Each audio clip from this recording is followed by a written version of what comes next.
Hello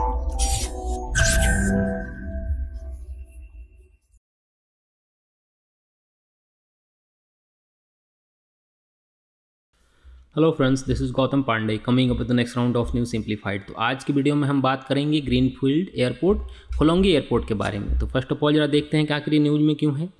देखिए, recently PIB में एक न्यूज़ आई थी जिसमें कहा गया था कि अरुणाचल प्रदेश के होलोंगी में जल्द ही एक नया ग्रीनफील्ड एयरपोर्ट कंप्लीट होने वाला है और गवर्नमेंट का कहना है कि इसे 15 अगस्त 2022 तक कंप्लीट कर लिया जाएगा। तो इस वीडियो में हम समझेंगे कि ग्रीनफील्ड एयरपोर्ट क्या होते हैं और साथ ही साथ होलोंगी एयरपोर्ट इतना क्यों इंपॉर्टेंट हो जाता है, उसके इंपॉर्टेंस को भी समझेंगे। तो चलिए शुरू करते हैं।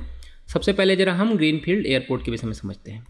देखिए, ग्रीनफील्ड एयरपोर्ट को अगर हम लेमन टर्म में समझें तो ग्रीनफील्ड एयरपोर्ट को कहा जाता है जहां पर पहले से कोई कंस्ट्रक्शन ना हो रहा हो या कोई पहले से सर्वे ना किया गया हो। अक्सर आप देखते हैं कि बहुत सारे छोटे छोटे शहरों में कोई कंस्ट्रक्शन स्टार्ट किया जाता है, एयरपोर्ट का काम किया जाता है, स्टार्ट किया जाता है, सर्वे किया जाता है, बट अनफॉर्चुनेटली वो कंप्लीट नहीं हो पाता है।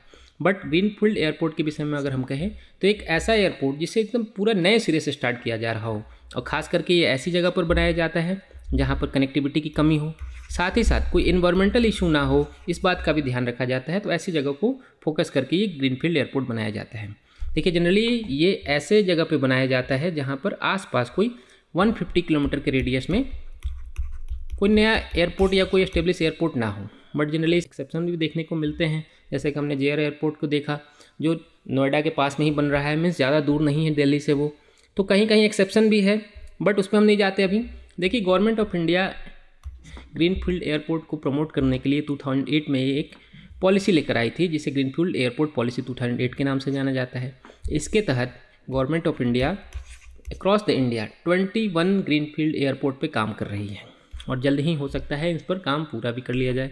तो आपके लिए यहाँ पर एक क्वेश्चन है कि आप ये बताइए कि इंडिया का पहला ग्रीनफील्ड एयरपोर्ट कौन सा है। तो चलिए आगे बढ़ते हैं, जरा हम होलोंगी एयरपोर्ट के विषय में समझते हैं कि क्यों इंपॉर्टेंट हो जाता है। देखिए, होलोंगी एयरपोर्ट की अगर हम बात करें तो ये अरुणाचल प्रदेश की कैपिटल सिटी ईटानगर से सिर्फ 15 किलोमीटर दूर है और अभी तक ईटानगर के पास कोई एयर कनेक्टिविटी नहीं थी। रेलवे कनेक्टिविटी तो हमें वैसे भी देखने को नहीं मिल रही है क्योंकि बहुत ज़्यादा थोड़ा हिली एरिया है, वहाँ पर रेलवे कनेक्टिविटी नहीं बन पाई है। तो होलोंगी एयरपोर्ट के डेवलप होने से यहाँ पर एयर कनेक्टिविटी डेवलप हो जाएगी।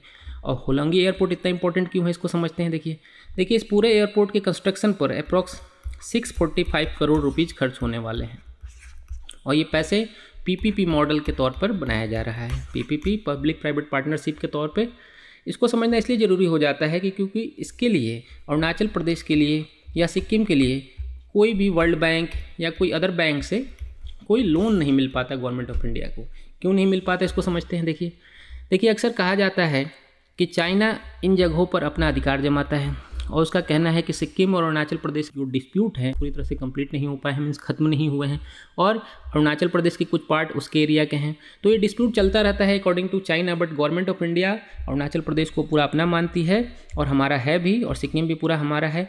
तो यहाँ के लिए अगर किसी प्रोजेक्ट के लिए जब गवर्नमेंट वर्ल्ड बैंक में या IMF में या किसी अदर बैंक में अप्लाई करती है लोन के लिए तो वहाँ पर चाइना उसे अपोज कर देता है और लोन सैंक्शन नहीं होने देता है।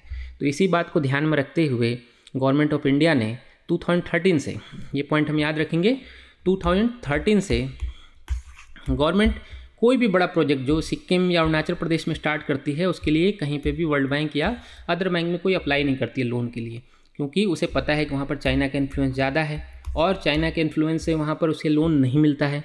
तो गवर्नमेंट ऑफ इंडिया ने डिसाइड कर लिया कि अब कोई भी नया प्रोजेक्ट चलाएंगे यहाँ पर तो हम अपने पैसे से यहाँ पर खर्च करेंगे ताकि कोई इस तरह का डिस्प्यूट आए ही ना। और कोशिश गवर्नमेंट ऑफ इंडिया ये भी कर रही है कि कोई बड़े नेशन से, जैसे जापान हो गया, फिर USA हो गए या फिर फ्रांस हो गया, इन सारे नेशन से कोई लोन सैंक्शन करा ले या कोई पैसे ले ले ताकि यहाँ पर डेवलपमेंट हो सके। और उसका दूसरा कारण ये भी है कि इन लोगों की मान्यता भी मिल जाएगी, भी अप्रूवल भी मिल जाएगा कि हमारा ही पार्ट है।